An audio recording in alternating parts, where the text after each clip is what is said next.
From the studios of Foxboro Cable Access, located in the center of Foxboro, Massachusetts, you are watching Around Foxboro. Hello and welcome to Around Foxboro, the show where we learn about the people, places, and things that make Foxboro the gem of Norfolk County.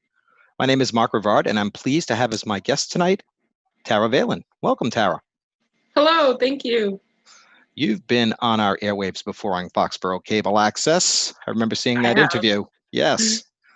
For those who don't know, Tarah is a famous writer. She's actually published, which I can't say I've been published before. But she has a book of poetry called Wilting Daisies. So how did that come about? So I had to, for my senior year, I decided to do a senior independent enrichment project. And I've been writing poetry since fifth grade. My teacher at the charter school, Charlotte Shear, she made us all do these writing journals, which I thought was terrible until I realized that I loved writing. And I started writing poetry. And for my senior year, I was like, all right, I want to do something crazy. And that was to self-publish a book. Excellent. So who are some of your influences as far as poetry and writing? Do you have any favorites? Yes. Pablo Neruda, he's I think he's from Spain. He's a poet that I really like. Julie Martinez, there's like a little quote from her in the beginning of my book. She was like an early like social media poet, which I really liked. And I love a lot of like YA novel writers like John Green, Lauren Oliver, Cassandra Clare. I was a real like book nerd when I was in middle school. So was I, and I still am. So yeah, there's nothing wrong with being a book nerd. You learn a lot. So what have you been up to lately? I know you have your book Wilting Daisies, I'm sorry. But what have you been doing since then? I mean, you're out of the charter school. So Yeah, I'm in college now. I'm at Mass College of Liberal Arts out in North Adams. And I'm an English major with a concentration in creative writing.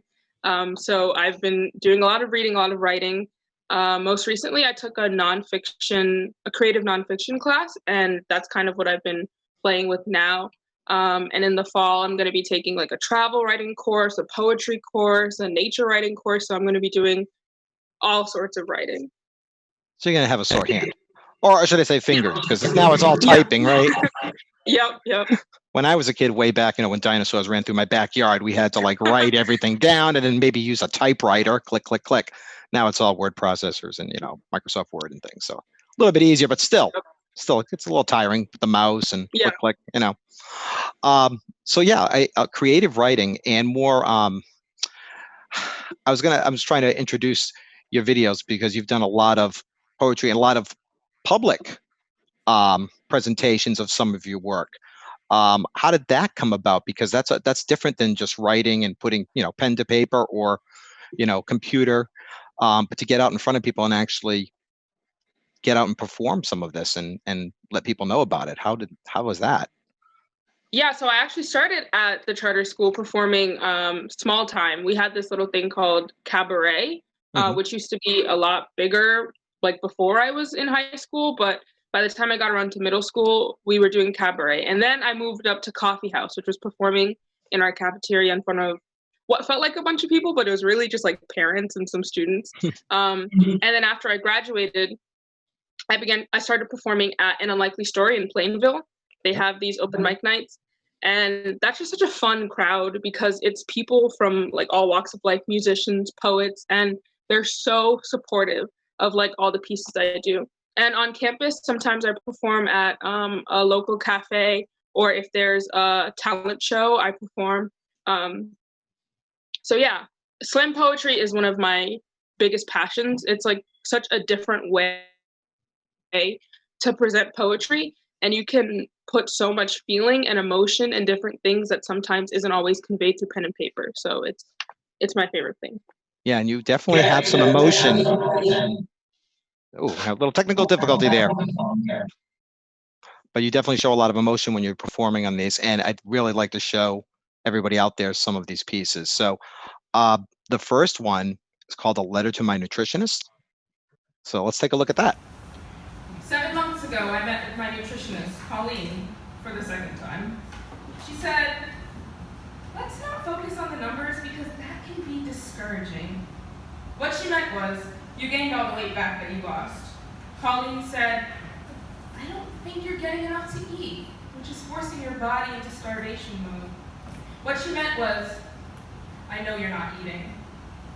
Colleen hides her disappointment with hope that I can make up for the damage that I've done. That was 7 months ago. Colleen called today. I didn't answer. Colleen called months ago.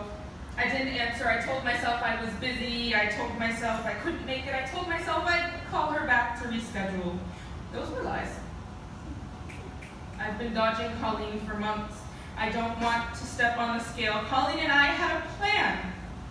We had things in place to reverse the numbers, to backtrack the destruction, a way for me to look in the mirror again. I don't want to see her. I don't want her to know that I am so lost. I've sunk in so deep into this that I don't think the damage is reversible. What if Colleen asks how I'm doing? How am I to tell her that these pounds make me want to disappear? So big, so big. Why do I take up so much space, Colleen? Why can't I be small, Colleen? Why can't I shrink and blend? Why isn't that something we need to live can kill us slowly? Isn't the binging just a slow death, Colleen? Colleen, the cholesterol, the sodium, the carbs, the sugar, they're killing me, Colleen. Why is my brain letting me poison myself? Colleen, save me! Save me. I've been dodging you for months because I don't want to disappoint you, because I've given up, Colleen, because there's no quick fix, no 7-day fat burn, no 14-day green tea detox, magic pill, placebo after placebo, Colleen. In the end, I'm dying. The food is killing me. So I backtrack to my old ways. The only way to fight the food is to run from it. I don't want to eat, Colleen. I mean, I do, but I don't. I mean, I should, but I won't. I can, but I shouldn't. Running from the food is my punishment for abusing it. You won't be seeing me again, Colleen. Sometimes I hope the starvation kills me. Perhaps they'd fit me in a discount coffin. The binging, the starving, one of them will kill me. I don't know which. I hope I'm beautiful when I die. Wow, that was incredible. Thank you. So how did you come up with that? Because it's really, from what I could take, it was, concerned about your body and how people see you. Is that how this came about, or how people see themselves? You explain it to me. Definitely. So so I've struggled with weight since I was little, and it's something that I don't usually talk about, but I recently started seeing a nutritionist like a few years ago, and like I was really just struggling with self-image, and I was like, if my pieces are supposed to be things that people can relate to and like a voice for the voiceless type situation, then I definitely have to speak out on people who struggle with self-image, especially in a time when we're surrounded by media, and all the media portrays like the same type of body image. I just really felt like I had to write it. No, I can totally relate, believe me, because I always tell people, round is a shape, and I'm definitely in that shape category. But yeah, you're right. The media does portray, you see all the commercials, everybody's perfect teeth, perfect hair. I don't have any. I totally see that. So yeah. The next video, this one is, you can't keep bottling things up. So let's take a look at that one. I like to think that I'm pretty good at hiding my emotions, of pretending like I'm not angry, like I'm not angry, like I'm not angry. But then I met you, and I realized that I'd make a terrible actress. You told me that you could never see us happening, that you've never really been attracted to African Americans, Latinos, Asians, etc. I am 2 out of those 3 things, so I didn't speak to you for a day. When my friend, who you pointlessly chase after while ignoring me, while never giving me a chance, dismissing me because my skin isn't desirable. See, when my friend, who you pointlessly chase after, asked me if we're okay, after the 2 of you went on a date, I told her, I'm not angry, I'm not angry. I've always been so good at hiding my emotions, but this time it's killing me. I'm so angry. Don't get me wrong, none of this anger is directed towards you. It's not even directed towards her. That's what scares me. That's what scares me. I am terrified of the darkness inside me. It is enraged by the darkness that defies me. I am so pissed that I exist. This hatred of my blackness, of my very essence, is all consuming. Forgive me when I snap at you. I'm sorry when I playfully hit you just a little too hard. I promise I am just projecting. I've always been so good at hiding my emotions, but I just can't bottle it up this time. It's eating away at me. I don't want to hate myself, but this internalized anger has brewed and brewed and brewed. Straight white man, you have no clue how much damage your words can do. I don't want to be angry. I don't want to be angry. Let me out of this body. Strip me of this skin. I'm so sorry. I'm not sorry. Wow. That was very emotional, very intense. What were your thoughts when you were putting this one together? I mean, I would say it's obvious, but I want you to explain it in your own words. Yeah, so this piece was pretty difficult for me. I rarely ever get choked up when I'm performing pieces that like really hit home. I've always gone to a school where it's predominantly white people, and so like this was both at the charter school and at my current school. And I'm very complacent a lot of times, and I let people say things to me and act in ways to me that I shouldn't let them, and I just let it kind of like roll off my back. But like after like years of bottling that up, like the littlest thing set me off, and I kind of feel like I really need to write about that. People who I'm close with don't realize how much damage their words do. Yeah, especially, this is very relevant considering what's been going on in the past few weeks. What I really noticed, what really hit me, was at the end when you said, I'm not sorry. I'm not sorry. Yeah. And you had no reason to be sorry, and you stood up and you actually said, I'm not sorry. That was very moving. And I could tell you were very emotional, and it meant a lot to you, and that was great. Get your message out. Thank you. The last one is called I'm Not Racist, I Have Black Friends. Let's take a look at this one. Colonizer. I didn't mean to say it. I shocked myself, eyes widened in disbelief, hands clasped over my mouth. Colonizer. It came from a place deep within me. I couldn't have stopped the word from shaking itself out of my body if I tried. Colonizer. I don't remember the context. I don't know when this anger grew deep within me. I don't even know if I'm sorry, but I said it. Shut up, you frickin' colonizer. I saw the hurt behind your blue-gray eyes. You laughed it off. Colonizer. I looked you in the eyes when I said it. I'm so sorry. I wasn't sorry. You were quiet, loud, proud, straight white male. You are never quiet. You are rarely ever silenced. Colonizer. I laughed at every quasi-racist joke you've ever made. Colonizer. I let your beauty distract me from the spirits of my ancestors. Colonizer. That anger was deep-rooted. It came from a dark place, somewhere that I cannot access. Some locked box stained with the pain of chain, with echoed wailing.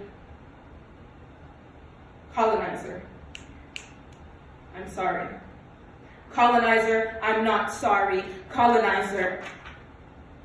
In that split second, eyes widen in disbelief, hands clasped over mouth, gray blue eyes met dark black eyes. I was just sitting on the other side of the table, but we were worlds apart.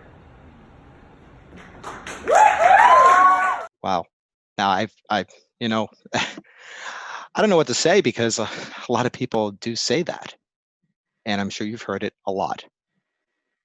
Tell me a little bit about your thoughts behind this. Tell everybody. So the title, I knew it was a really provocative title, because I do have a lot of white friends, and as I mentioned before, sometimes I think they have a pass to just say whatever they want because they have a Black friend. And at times it's not even them saying I'm not racist, I have Black friends. It's just kind of like that mentality of like, this was just something I really wanted to put out for people to really be aware of their surroundings and aware of their privilege, and not to think that they can just do or say whatever they want because of the people they surround themselves with. Like, we can always be educating ourselves more and more and grow. There's always room to grow. Absolutely. And I noticed the use of the word. You used it quite frequently, colonizer. And you didn't mean like, colonizing a country. You meant more of the subjugating, being subjugated. Is that correct? Yeah. Yeah. Most okay. definitely. Okay. Because I wanted to make people aware, because when I heard that word used, I was like, wow, that's very, very intense. And you said they were going to be intense, and you did not disappoint. They were unbelievable. And it's great that you get up there in front of the people and speak your mind like that. And very, very beautifully put together, I may add. Thank you. So what's next for you? I know you're in school. Is there some place or some position or what would you like to do? I know you're learning all these different types of writing styles, but what does Tarah want to do? What would be your dream job? My dream job would be, I plan on going into youth ministry, actually, which is completely different from what I'm studying right now, which is English. But I want to work with the youth around my community, because I really think that the future begins with the youth. And I think that faith is really important to me. And I mention my faith sometimes in my poems, but not really all that strongly. And I think that it's really important for me to work with the youth of my community to build their strength, their faith. And I would incorporate writing into that, but writing would be more of something that I do in addition to my career, not really like as my career. But I do plan on self-publishing more books, and I want to also get into traditional publishing, like through a publisher. So I'm excited. Lots of writing in my future. Oh, I can imagine. And I hope you do have a lot more writing in your future, because you're a very good writer. And also, like you said, the slam poetry, that will definitely help you in a youth minister role, speaking in front of groups, especially impressionable kids that you want to learn the right things and help our future. Because like you said, the youth of today are our future. People like you, Tarah. You're still young. Yeah. How old are you now? I'm 20. 20, yeah, 20, and you were published 2 years ago. I see some good things ahead for you. Thank you. I can't get published in the local newspaper. Come on. Well, I do appreciate you stopping in, Tarah, and thank you. And now's the time if you want to plug and tell everybody where they can find more information about you. I'm sure you have a website or someplace where they can go and see some or read some of your poetry and see some of this.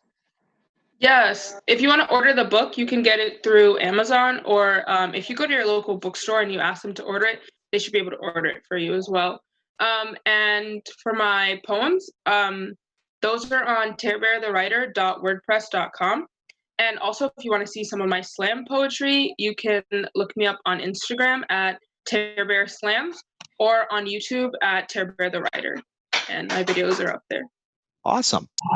That's great. Well, thank you very much for being on the show today, Tarah. I appreciate it. And we do wish you a lot of good luck with your writing career, with your youth ministry career, with whatever career path you're going to. Who knows? Maybe you'll even end up on TV or doing movies. You never know.